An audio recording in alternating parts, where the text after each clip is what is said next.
footsteps stopped, not with a fall, not with a cry, just nothing. Hagar took one more step before she noticed, then another, then she froze. The water skin hung from her hand, empty, flat, warm from the sun. She did not turn right away, because if she turned and he was standing, she would have to make her face calm. And if he was on the ground, she turned. Ishmael was not on the ground, not yet. He was standing several paces behind her, one hand pressed to his side, head lowered. His shoulders rose once, fell once, then stopped moving for too long. Ishmael. He lifted his face slowly, too slowly. His lips were cracked. Dust stuck to the corners of his mouth. His eyes moved to the water skin, then to her face, and then back to the water skin. No question. That was what scared her. He always asked, how much farther? How much water? When do we rest? Questions meant he still believed she had answers. Now he just looked. Hagar forced herself to smile. We're stopping soon? He stared at her. The smile stayed on her face. Too long, too tight. His eyes dropped, not believing her, not fighting her, just tired. That was worse. She walked toward him. Come on. He nodded, took one step. His foot dragged, took another. His knee dipped. He caught himself. She reached for him, but he lifted one hand. I can walk. His voice was dry, thin, like it had to scrape its way out. He tried again. One step, then another. Then his body folded. Hagar caught him under the arms. They both dropped into the dirt. The water skin fell beside them. It landed with no sound, no slosh, no life inside it. Ishmael heard that.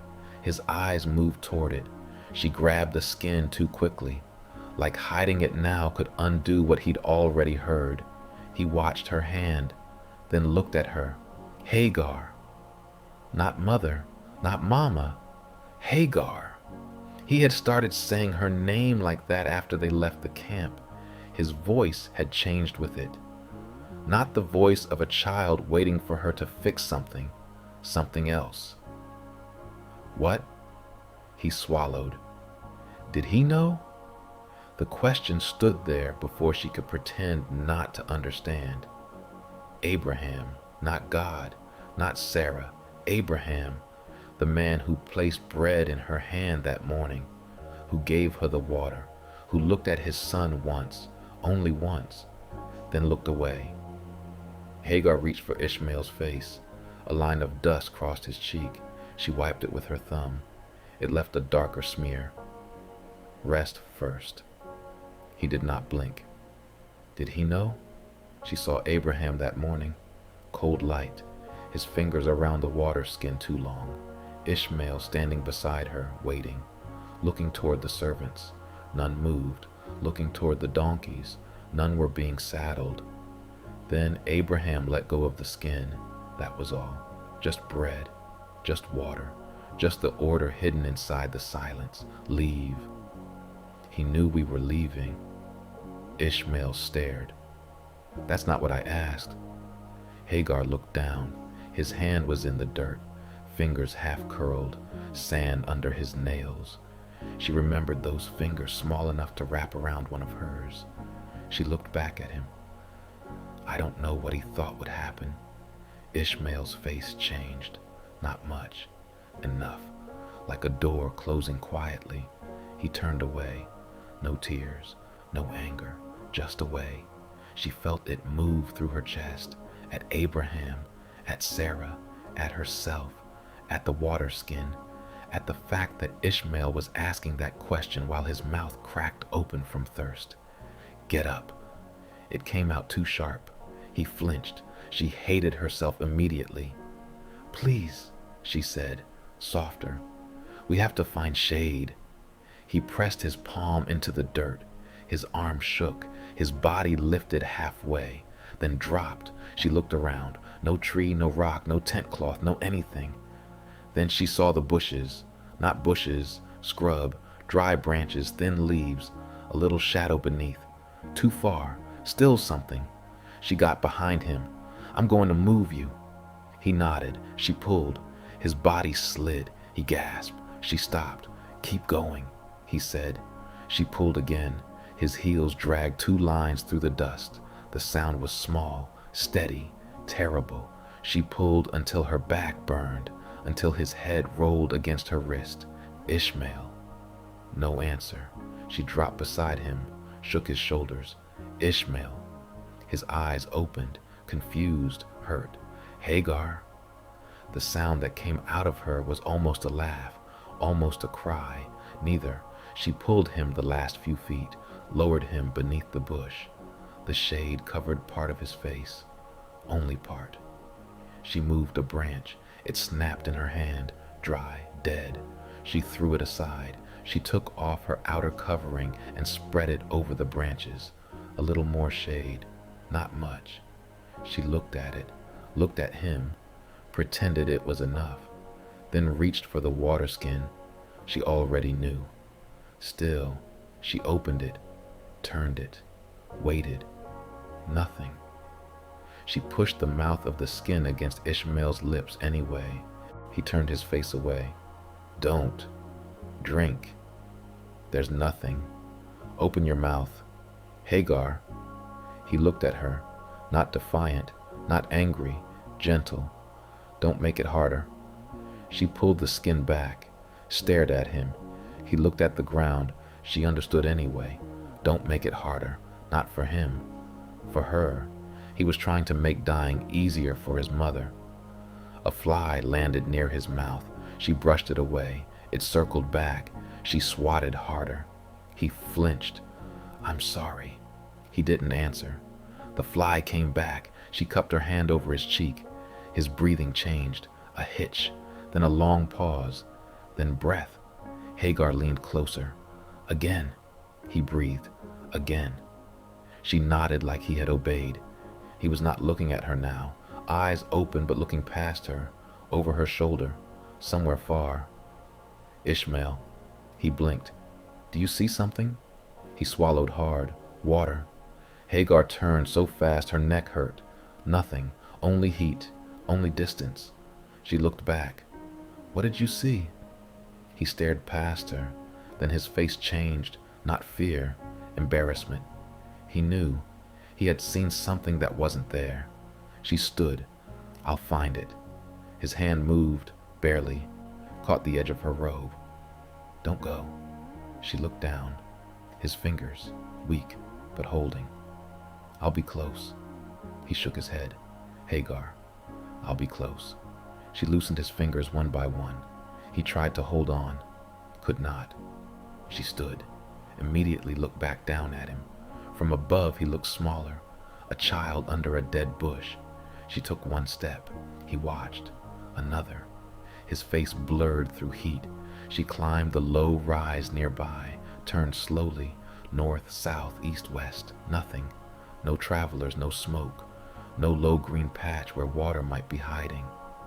She looked harder, eyes watering from light. There, something dark, a line, a shadow. Then it trembled, shifted, disappeared. Heat, only heat. She pressed both hands to her mouth. Not yet. She looked back toward Ishmael. Ishmael! No answer. She ran, feet slipping in the sand. She fell to one knee, got up, ran, reached him, dropped. His eyes were closed, his mouth open. She put her hand near his lips, waited. Nothing. She leaned closer, waited. There. A breath, so small it could have been wind. She pressed her forehead to his chest. His heart was beating, fast, too fast, but beating. Stay, she whispered. His eyes opened a little. I'm tired. I know. I want to sleep. No. I won't sleep long. No. He was too tired to argue.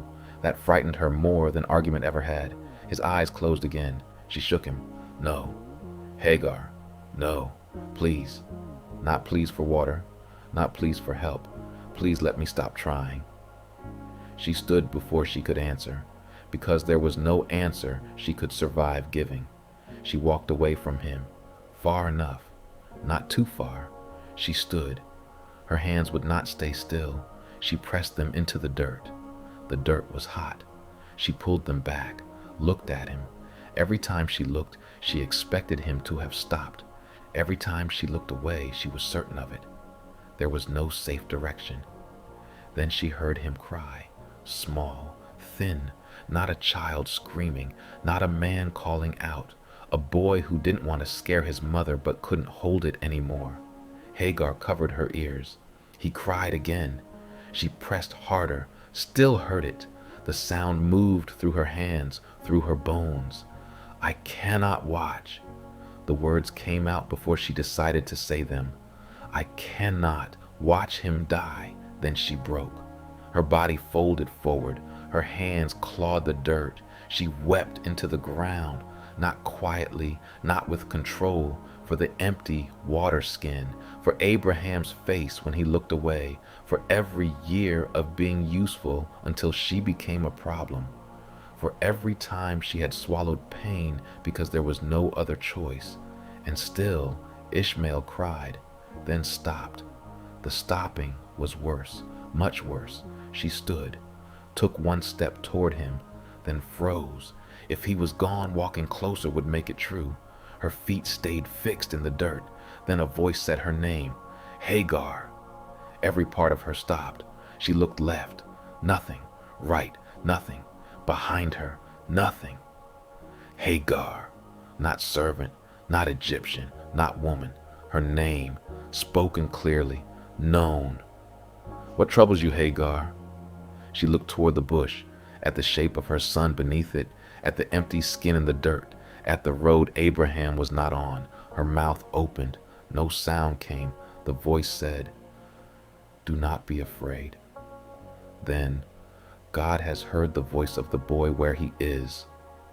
Hagar turned, not because she understood, because where he is, not where Abraham left him, not where Sarah sent him, where he is, under the bush, in the heat, still known, still heard.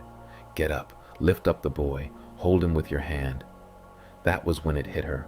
Hold him. She had let go. She ran. Every step said it. You walked away. She reached him, dropped to her knees. Ishmael. She grabbed his hand, hot, limp, his eyes opened, a sliver. Hagar, I'm here. His fingers moved against hers, weak, but there. She pulled him against her chest. I have you. Then she lifted her eyes and saw the well, a circle of stones, a dark opening, shadow where shadow should not be. She stared, blinked, still there, close, too close, close enough that she should have seen it before. She pulled Ishmael up, half carried him, half dragged him. His feet scraped the ground. The well stayed there, did not shimmer, did not vanish. Real. She reached it, dropped beside it, looked down. Water, dark water, still water, alive inside the earth. Her hand shook so badly she almost dropped the skin. She lowered it slowly. The mouth touched the water. A soft sound rose from the well. The skin grew heavier, real weight returning to her hand. She pulled it up. Water spilled over her fingers. Cool, so cool she almost cried out. She looked at Ishmael. His eyes were on the skin, afraid to hope, afraid it might disappear if he reached. Slow. He opened his mouth before it touched him. Slow. The first drops hit his lips. He tried to drink too fast, coughed. She pulled it back. His hand caught her wrist. Please. I know. Please. She held it away from him until he looked up. Slow. He nodded. She gave him more, then stopped, then more. His breathing changed. The long pauses shortened. She wet the cloth and pressed it to his forehead, the back of his neck. She kept one hand on his chest, counting each rise and fall without meaning to. After a while, he whispered, You came back. Hagar's hand stopped. She looked at him. His eyes were half open, not accusing, not angry, only stating what had happened. You came back. which meant he knew she had left. She looked toward the bush where she had sat. It was farther than it had felt. She turned back. I came back. His fingers pressed against hers. A small squeeze. Almost nothing. Enough.